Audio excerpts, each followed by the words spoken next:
بسم اللہ الرحمن الرحیم ایاک نعبد و ایاک نستعین۔ میرے پاکستانیوں، میں جو آج آپ سے بات کرنے لگا ہوں وہ کل ایک ISPR کی پریس کانفرنس ہوئی اور اس کے اندر انہوں نے ایک دو باتیں کہیں تو میں مجبور ہوں کہ میں آج اپنی قوم کے ساتھ بات کروں۔ جو انہوں نے بات کی کہ یہ پاکستان کے خلاف بغاوت اور اشارہ سارا تحریک انصاف کے اوپر کہ ہم نے بغاوت کی ہے، اور یہ کہ یہ پہلے سے پلان بن رہا تھا اس کا کہ ہم یہ پہلے سے ہی تیاری کر رہے تھے بغاوت کرنے کے لیے، اور یہ اپنی فوج کے خلاف یہ سارا یہ ہم نے کیا، اور جس طرح کی وہ بات کی گئی مجھے ایک بڑی تکلیف ہوئی اس کی۔ تو میں نے کہا کہ میں آج اپنی قوم کے سامنے ذرا 2-3 پوائنٹ رکھوں، کیونکہ جب ایسی بات کی جاتی ہے تو اس کا جواب دینا بڑا ضروری ہے۔ دیکھیں، اب یہ موقف آ گیا ISPR کا اور پاکستان کی اسٹیبلشمنٹ کا کہ تحریک انصاف نے بغاوت کی۔ اب یہ دوسرا بھی ایک موقف ہے، یہ ہمارا بھی موقف ہے، یہ میرا موقف ہے، میری پارٹی کا موقف ہے کہ ہمارے خلاف پوری کانسپریسی کی گئی، ہماری گورنمنٹ گرائی گئی، جبکہ پاکستان کی تاریخ میں 2 سالوں میں آخری ہمارے 2 سالوں میں بہترین معیشت اوپر جا رہی تھی۔ آپ اگر اکنامک انڈیکیٹرز دیکھ لیں اور پاکستان اکنامک سروے پڑھ لیں تو وہ ان کی حکومت کا بھی پڑھ لیں جو ان کے دور میں شائع ہوا ہے، تو آپ کو یہ پتہ چلے گا کہ 17 سال کے بعد بہترین اکنامک پرفارمنس تھی، اور 17 سال پہلے اس لیے تھی کہ امریکی ڈالرز آ رہے تھے، ہم امریکہ کی وار آن ٹیرر لڑ رہے تھے۔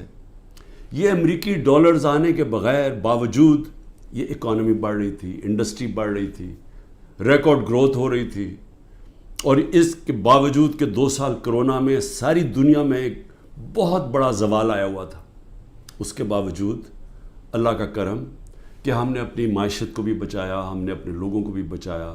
دنیا نے اکنالج کیا کہ پاکستان نے جو قدم اٹھائے کووڈ-19 میں وہ دنیا میں مثال تھے۔ ایک امریکی ایک اکانومسٹ جو کام کرتا تھا ڈونلڈ ٹرمپ میں، اس نے کہا کہ اگر امریکہ پاکستان کی مثال لے لیتا تو کتنے 10 کھرب ڈالر بچا سکتا تھا۔ تو اس گورنمنٹ کو گرایا گیا ایک سازش کے تحت، تو یہ ہم کہہ رہے ہیں کہ ملک سے غداری ہوئی۔ اس کے بعد 25 مئی کو ہمارے ساتھ جو ہوا، کسی پولیٹیکل پارٹی سے ایسا نہیں ہوا کہ وہ لانگ مارچ کر رہی ہے اور 2 دن پہلے گھروں میں گھس کے اٹھائے جا رہے ہیں لوگ، کتنے ہزار گھروں میں پولیس گھسی رات کے صبح کے 3 بجے۔ یہ پہلی دفعہ کسی پارٹی سے ایسے ہوا۔ 3 لانگ مارچز میرے خلاف ہوئی، بتائیں ایک بھی FIR کٹی؟ ایک دفعہ ہم نے کسی کو روکا؟ کسی کے اوپر ٹیئر گیسنگ ہوئی؟ اور ہمارے اوپر پورا ایک اٹیک آیا، ہمارے بنیادی حقوق فنڈامنٹل رائٹس کی وائلیشنز ہوئی، اور ہمارے اوپر ہی پرچے کٹ گئے۔ میں نے تب 26 کی صبح کو اپنے دھرنا کال آف کیا، کیونکہ مجھے پتا تھا انتشار کی طرف جا رہا ہے۔ جو پارٹی الیکشن چاہتی ہے وہ انتشار تو نہیں چاہتی۔ تو اس کے بعد ہمارے اوپر یہ نہیں ہوا کہ سستیاں کم ہوئیں، جب ہم 30 بائی الیکشنز جیت گئے 37 میں سے، باوجود اس کے کہ پوری اسٹیبلشمنٹ کی سپورٹ تھی یہ 12 جماعتوں کی، میرے اوپر قاتلانہ حملہ ہوا، مجھے قتل کرنے کی کوشش کی گئی، میں اپنی FIR نہیں کٹوا سکا۔ یہ بھی سازش تھی، کیونکہ وہ طاقتور لوگ بیٹھے ہوئے تھے، میں کچھ نہیں کر سکا۔ پھر جو JIT بنی پنجاب کی ہماری گورنمنٹ تھی، اس نے جو چیزیں سامنے لے کے آئیں، جب وہ چیزیں سامنے آ رہی تھی کہ 3 شوٹر تھے ایک کی بجائے، وہ JIT کو سیبوٹاج کیا طاقتور لوگوں نے۔ سازش تھی، کیوں نہیں ان JIT کو چلنے دیا۔ اس کے بعد ہمارے اوپر میرے گھر پہ حملہ ہوتا ہے۔ ہم ایشورٹی بانڈ جب دے رہا تھا میں کہ جناب میں وہاں 18 مارچ کو اسلام آباد کے جوڈیشل کمپلیکس میں جاؤں گا، کوئی قانونی جواز نہیں تھا میرے گھر پہ، 24 گھنٹے حملہ کیا، اور وہ ایشورٹی بانڈ بھی نہ لے پولیس، کیونکہ انہوں نے مجھے اغوا کرنا تھا یہاں سے۔ یہاں لوگوں کو زخمی ہوئے، سارا دن گھر اندر بیٹھ نہ سکے، 24 گھنٹے ٹیئر گیس کمروں کے اندر. کبھی کسی لیڈر سے ایسے نہیں ہوا. 18 مارچ کو پھر میرے اوپر ایک قاتلانہ حملہ ہوتا ہے. اللہ کا کرم ہے کہ میں بچ جاتا ہوں. سارا وہاں اوپر ISI نے اس کو ٹیک اوور کیا ہوا تھا، جو جوڈیشل کمپلیکس ہے. CCTV کیمرہ انہوں نے بند کر دیے. پوری تیاری تھی کہ عمران خان کو قتل کرنا تھا وہاں. وہ اللہ نے ایسا کرم کیا کہ وقت میں ہم باہر نکلے، اگر اندر چلے جاتے تو دروازہ بند ہو جاتا تو ختم تھا. وہاں بچا میں. اس کے بعد اگلے دن یہاں، 2 دن کے بعد، 3 دن کے بعد ادھر ایک اور مرتضیٰ بھٹو ٹائپ قتل کرنا تھا. وہ مجھے پہلے پتہ چل گیا، میں نے ٹی وی پہ چلا گیا، وہ رک گئی بات. تو سازش تو کیا ہو رہی تھی؟ سازش یہ ہو رہی تھی کہ ایک پارٹی جو جیتنے جا رہی تھی الیکشن، اس کو پارٹی کو ختم کرنے کے لیے لیڈر کو ختم کرنا تھا. اور پلان تب سے ہی بنا ہوا تھا. کیسز شروع ہو گئے تھے مہینوں کے اندر. جیسے 70 سال میں ایک آدمی کے اوپر ایک کرمنل کیس نہیں ہوتا، چند مہینے میں آج 170 سے زیادہ کیس ہو چکے ہیں. یہ یعنی کون سا انصاف کا تقاضا ہے کہ ہر قسم کا جو ہر دوسرے دن کوئی نیا کیس ہو جاتا ہے. سارا میرا وقت ایک عدالت سے دوسری عدالت میں لگتا ہے. تو یہ کون سا، یہ ملک کی بہتری کے لیے ہو رہا ہے کہ ایک پارٹی، سب سے بڑی پارٹی کو باہر رکھنا؟ اس سے بڑی سازش کیا ہے؟ جمہوریت، سب سے بڑی پارٹی کو ختم کرنے کا مطلب جمہوریت ختم کرنا، اور جمہوریت ختم کرنے کا مطلب آزادی ختم کرنا ہے. تو یہ کیا ملک کے خلاف سازش نہیں ہے؟ اور پھر جو 9 مئی کو ہوا، اب ISPR صاحب کہہ رہے ہیں کہ جناب 9 مئی کو جو ہوا ہے وہ ایک بڑی سازش چلتی آ رہی تھی، تو وہ سازش سامنے آئی، بغاوت. مجھے یہ بتائیں کہ میں جب یہاں سے، مجھے پتا تھا پکڑنا انہوں نے مجھے 9 مئی کو، میں اس سے پہلے ویڈیو ریکارڈ کر کے گیا کہ اگر مجھے پکڑنا ہے مجھے وارنٹ دے دیں اور میں آرام سے اپنے آپ کو آپ کے حوالے کر دوں گا. کوئی ضرورت نہیں ہے کہ یہ جو میرے گھر کے باہر ہوا کہ پولیس، 1000 پولیس اور رینجرز اٹیک کر رہے ہیں. سب کے سامنے جو ہوا کہ رینجرز بھی نہیں بلکہ وہ کمانڈوز تھے، انہوں نے اٹیک کیا، شیشے توڑے. عملہ جو بیٹھا ہوا تھا رجسٹری آفس کا اسلام آباد ہائی کو، اس کو مارا، وکیلوں کو مارا، مجھے لگا ڈنڈا، مجھے اس طرح لے کے گئے جس طرح کوئی دہشت گرد ہے. غیر قانونی طور پہ مجھے پکڑا. کیا یہ بھی سازش کا حصہ تھا؟ کیونکہ اس کی وجہ سے اشتعال آنا تھا لوگوں کو. اور ہمارا موقف یہ ہے کہ اس کو استعمال کر کے ایک پورا کریک ڈاؤن کیا گیا جو پہلے سے پلان تھا. ہو ہی نہیں سکتا کہ 2 دنوں کے اندر آپ 10,000 لوگوں کو جیلوں میں ڈال دیں پکڑ کے، جب سے پہلے سے پلان نہیں بنا ہوا تھا. اور اس کے بعد جو بھی چیزیں ہو رہی ہیں کہ جو PTI کا ہے اس کو پکڑ لیتے ہیں، جیلوں میں ڈال دیتے ہیں، بری طرح رکھا جا رہا ہے، تشدد کیا جا رہا ہے، کسٹوڈیل ٹارچر کی جا رہی ہے. اور جو ہاتھ کھڑا کر کے کہتا ہے جی میں تحریک انصاف چھوڑ رہا ہوں، سب کچھ معاف. تو میرا اب سوال یہ ہے کہ ISPR کا یہ موقف ہے کہ فوج کے خلاف بغاوت ہے. ہمارا یہ موقف ہے کہ یہ ہمارے خلاف پوری سازش ہوئی پارٹی کو ختم کرنے کی، تاکہ وہ الیکشن نہ لڑ سکے اور عمران خان کو الیکشن سے باہر کیا جائے. یہ 170 کیسز اس لیے کہ کسی طرح ڈسکوالیفائی کرو یا جیل میں ڈالو. اور یہ ملٹری کورٹس بھی میری نظر میں اس لیے ہیں کیونکہ سول کورٹس کے اندر یہ جو سارے کیسز ہیں یہ کبھی چل سکتے ہی نہیں ہیں، کیونکہ بوگس کیسز ہیں. تو اس لیے ملٹری کورٹس بنائے جا رہے ہیں تاکہ اس میں عمران خان کو سزا دی جائے، تاکہ وہ الیکشن سے باہر ہو جائے. تو میں آج اپنی ملٹری اسٹیبلشمنٹ کو کہنا چاہتا ہوں کہ دیکھیں، انصاف کا تقاضا تو یہ ہے کہ ISPR نے تو فیصلہ کر کے ہمیں دے دیا، اور جو بھی بیان آتے ہیں اسٹیبلشمنٹ سے اس سے واضح ہوتا ہے کہ ہم ہی بغاوت کر رہے ہیں، PTI اور عمران خان. آپ نے تو اپنا مائنڈ دے دیا ہے. تو اب سوال یہ ہے کہ آپ ملٹری کورٹس میں اب کیسے فیصلہ کر سکتے ہیں؟ کیونکہ جج، جوری اور ایکسیکیوشن تو اب بن ہی نہیں سکتے. وہ تو انصاف ہوتا ہی نہیں ہے. انصاف تو وہ ہوتا ہے کہ میرا موقف ہے اور ایک اسٹیبلشمنٹ کا موقف ہے. بیچ میں تو کوئی جج بیٹھ کے فیصلہ کرتا ہے نا کہ کون ٹھیک کہہ رہا ہے. مجھے موقع دیا جائے، میں انشاءاللہ ثابت کروں گا. میرے پاس تو اب آہستہ آہستہ ثبوت آیا نا کہ یہ پورا پلان کر کے 9 مئی کو انتشار کیا گیا ہے. یہ جو جگہیں جلائی گئی ہیں یہ پلان ہوا تھا پہلے سے. یہ جو پکڑے تھے 10,000 لوگ یہ پہلے سے پلان بنا ہوا تھا. اور یہ پلان صرف ایک مقصد سے تھا کہ تحریک انصاف کو ختم کرنا ہے. یعنی جو کاٹا ڈالا ہوا تھا، جو بار بار مجھے ہمیں اسٹیبلشمنٹ بتاتی تھی، جو میرے ابھی بھی لوگوں کو ملتی ہے، تو ہمارے جو سارے لوگوں کو ملتی ہے ان کو ایک ہی کہ جی عمران خان کے اوپر کاٹا ڈل گیا ہے، آپ کسی اور پارٹی میں چلے جائیں، پی ٹی آئی کا کوئی مستقبل نہیں ہے.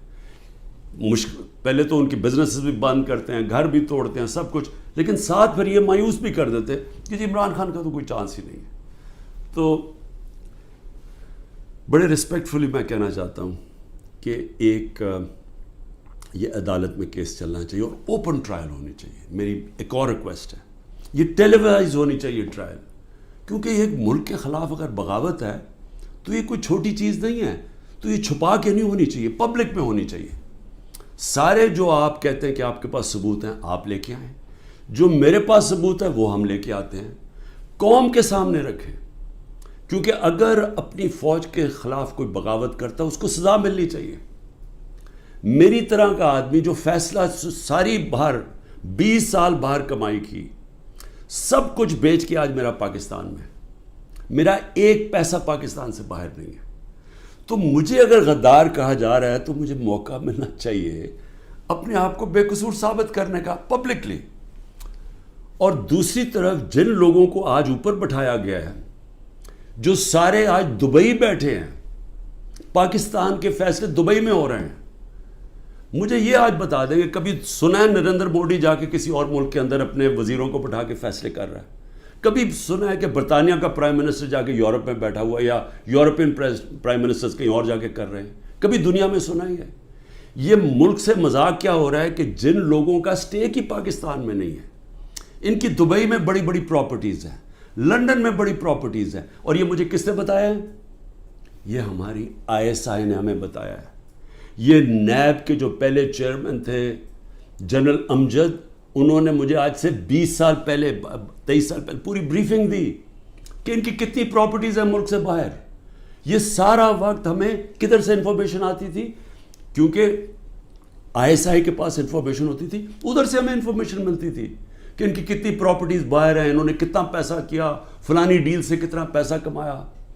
وہ لوگ جو آج اربوں ڈالر کی باہر پراپرٹیز لے کے بیٹھے ہیں، جن لوگوں میں ایک کہتا ہے کہ نواز شریف کہتا ہے کہ ہندوستان کو کہ جی یہ پاکستانی فوج دہشت گردی کر رہی ہے ڈان لیکس میں، دوسری طرف واسف زرداری جا کے کہتا ہے امریکنوں کو کہ جی ایڈمرل منل کو، وہ حسین حقانی اس کا ایمبیسڈر کہتا ہے کہ ہمیں بچا لو پاکستانی فوج سے، امریکنوں کو کہتا ہے. وہ ٹھیک ہیں جن کے اربوں ڈالر باہر پڑے ہیں اور جو آج سارے مل کے، یعنی پاکستان میں انہیں کوئی جگہ نہیں ملی میٹنگ کے لیے، وہ باہر بیٹھے ہوئے سارے. اور عمران خان جو سب کچھ اپنا چھوڑ کے بیچ کے آج پاکستان ہے، وہ غدار بن گئے. مجھے یہ بتائیں، میں پرائم منسٹر 3.5 سال تھا، مجھے ایک بتائیں میں نے نجی دورہ کیا ہو، پرائیویٹ وزٹ کی ہو. میرے بچے انگلینڈ میں تھے، 2 دفعہ مجھے برطانیہ کے پرائم منسٹر نے آفر کی کہ لنڈن آؤ. میں کیوں نہیں گیا؟ کیونکہ میں جب کوئی باہر کا دورہ کرتا تھا پہلے میں دیکھتا تھا میرے ملک کو اس کا کیا فائدہ ہے. کیونکہ جب ایک پرائم منسٹر باہر دورہ کرتا ہے، پاکستان کے ڈالر خرچ ہوتے ہیں، ہمارا پیسہ خرچ ہوتا ہے، ہمارا مقروض ملک ہے. میں تو اپنے بچے تک نہیں گیا. نواز شریف 22 دفعہ نجی دورے کیے اس نے لنڈن کے جب وہ پرائم منسٹر تھا. آصف زرداری 50 دفعہ دبئی گیا جب وہ پریزیڈنٹ تھا، اور ملکوں کے علاوہ. تو آج مجھے تکلیف یہ ہے کہ یہ جو لوگ اوپر مسلط کیے ہیں، جو دبئی بیٹھ کے پاکستان کے فیصلے کر رہے ہیں، یہ محب وطن ہیں، اور میں اور میری جماعت ان کو غدار کہا جا رہا ہے. اس لیے اس کی اوپن ٹرائل کریں. یہ بیٹھے اس کو ٹی وی کے اوپر یہ ٹرائل آئے، مجھے موقع ملے بتانے کا قوم کو کہ ہمارے سے ہوا کیا کیا ہے، میرے سے کس طرح غداری کی گئی ہے، کس طرح میرے سے جھوٹ بولے گئے ہیں، کس طرح کمر میں چاقو مارا گیا ہے، اور آج پاکستان کو گھٹنے پہ پہنچا دیا ہے. آج ہم معاشی طور پہ بھی اس جگہ پہ پہنچ گئے ہیں کہ نریندر مودی کہتا ہے کہ اس کو پاکستان کو چھوڑ دو، یہ اپنے بوجھ میں ہی کر رہا ہے. آج یہ سٹیٹمنٹ آئی ہے, 14 مہینے پہلے اس طرح کی کسی کوئی سٹیٹمنٹ آئی تھی؟ ذرا صرف دیکھ لیں کہ پاکستان کا وقار کدھر تھا اور آج کدھر ہے پاکستان.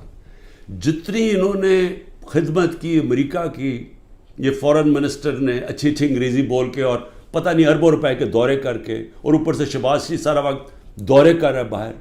جو جوائنٹ سٹیٹمنٹ آئی امریکہ کی اور ہندوستان کی نریندر مودی کے دورے پہ, ہمیں ہماری خطرے کی گھنٹی بجنی چاہیے. کبھی بائی لیٹرل میٹنگ میں وہ تیسرے ملک کو برا بھلا نہیں کہتے. انہوں نے نام لے کے کہا کہ پاکستانی دہشت گردی کر رہا ہے. مطلب یہ کہ کشمیر کی جو ساری وہ جو بیچاروں اتنی دیر سے اپنی آزادی کی جنگ لڑ رہے ہیں, وہ پاکستان دہشت گردی کر کے لڑ رہا ہے. وہ آزادی کی جنگ نہیں ہے. یہ اتنا برا ہمارے اوپر انہوں نے, جو اب میں کیا کہوں کہ جس طرح کا انہوں نے پاکستان کے اوپر تماچا مارا ہے, اور یہاں سے کوئی جواب نہیں آئے گا کیونکہ ان کے پیسے باہر پڑے ہیں اور ان کو پتہ ہے ان کے پیسے باہر پڑے ہیں. یہ کبھی نہیں بولیں گے. لیکن مجھے اس سے زیادہ خطرہ ہے, اور میں اس لیے بھی اپنی اسٹیبلشمنٹ کو پیغام دینا چاہتا ہوں کہ دیکھیں, میں ایک تاریخ کا طالب علم ہوں. یہ جو انڈیا کا اور اب امریکہ کا جو جوائنٹ ڈیکلریشن آئی ہے اور جو سمجھوتا ہوا ہے ڈیفنس میں, نیوکلیئر میں, آرٹیفیشل انٹیلیجنس ٹیکنالوجی میں, یہ اب پاکستان میں بہت آگے ہمارے معاشی حالات بالکل ہی جدھر پہنچ گئے ہیں. اس سے ایک امبیلنس پیدا ہو گیا ہے. آج ہندوستان جس طرح نریندر مودی نے تکبر میں باتیں کی ہیں, آج وہ ہمارے سے اپنے آپ کو بہت طاقتور اب سمجھتے ہیں. اور جب انہوں نے کہا نا کہ اپنے بوجھ میں گر رہا ہے, وہ اپنے بوجھ میں گرنے نہیں دیں گے, وہ گرائیں گے. ہمیشہ جنگیں تب لڑی جاتی ہیں جب ایک فریق سمجھتا ہے کہ وہ دوسرے سے بہت زیادہ طاقتور ہے. روس جب یوکرین میں گیا تو یوکرین کا نیوکلیئر پروگرام ختم ہو چکا تھا اور روس سمجھتا تھا ان سے بہت بڑا طاقتور ہے. امریکہ عراق میں اور افغانستان میں اس لیے گیا کہ وہ بہت طاقتور تھا ان سے. تو جب ہندوستان یہ سمجھنا شروع ہو گیا کہ وہ پاکستان سے بڑا طاقتور ہے, ہماری خطرے کی گھنٹی بجنی چاہیے. ملک کو متحد ہونا چاہیے. ملک کو آزاد رکھنے کے لیے قوم کو اکٹھا ہونا چاہیے. یہ نہیں ہونا چاہیے کہ ملک کی اسٹیبلشمنٹ ملک کی سب سے بڑی پارٹی کو ختم کرنے کی کوشش کرے. اس کا مطلب جو ملک کی اکثریت عوام ہے, جو ایک پارٹی کے ساتھ کھڑی ہے, اس کو اپنے خلاف کر لے. یہ ملک کو نقصان ہے. ہماری پھر سے اکانومی بیٹھ چکی ہے, ان کے پاس کوئی حل نہیں ہے. جو جس طرف ہم جا رہے ہیں, جو یہ کوشش کرنے جا رہے ہیں کہ کھچڑی پک جائے پولیٹیکل انجینئرنگ سے, وہ اور ملک کمزور ہونے والا ہے. میں اس لیے پھر سے کہتا ہوں کہ آخر میں اپنے جو فیصلہ کرنے والے لوگ ہیں, جو طاقتور لوگ ہیں, اس وقت پاکستان کو ایک ہی راستہ ہے, صاف اور شفاف الیکشن. لوگوں کو امید صرف تب آئے گی, امید ختم ہو چکی ہے. نوجوان جو چھوڑ کے ملک کو جا رہے ہیں, پروفیشنلز جو ملک کو چھوڑ کے جا رہے ہیں, جو غریب لوگ کشتیوں میں ڈوب رہے ہیں باہر ملک سے نکلنے کے لیے, ان کو امید چاہیے. اور کسی چیز سے امید نہیں آنے لگی سوائے ایک چیز سے, صاف اور شفاف الیکشن. پاکستان پائندہ باد.